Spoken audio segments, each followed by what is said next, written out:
পরে নবী করিম সাল্লাল্লাহু আলাইহি ওয়াসাল্লাম আরেক হাদিসের মধ্যে বলেন, ইদাল তাকাল মুসলিমানি বিসাইফাইহিমা ফাল কাতিল ওয়াল মাকতুল ফিন্নার। যখন এক মুসলিম আরেক মুসলিমের সাথে ঝগড়া করবে, ঝগড়া করতে করতে যখন এক ভাই মারা যাবে, তখন উভয়জন সেখানে জাহান্নামী হবে। সাহাবায়ে কেরাম জিজ্ঞাসা করেন,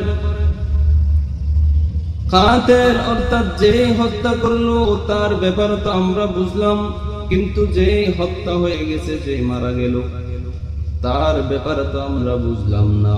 তখন আল্লাহর নবী বললেন, যে ব্যক্তিকে কতল করা হয়েছে, মারা হয়েছে, সেই ব্যক্তির অন্তরে যে ব্যক্তি কতল করেছে তাকে হত্যা করার একটা আশা ছিল, নিয়ত ছিল, এজন্য তাকেও জাহান্নামে দেওয়া হবে।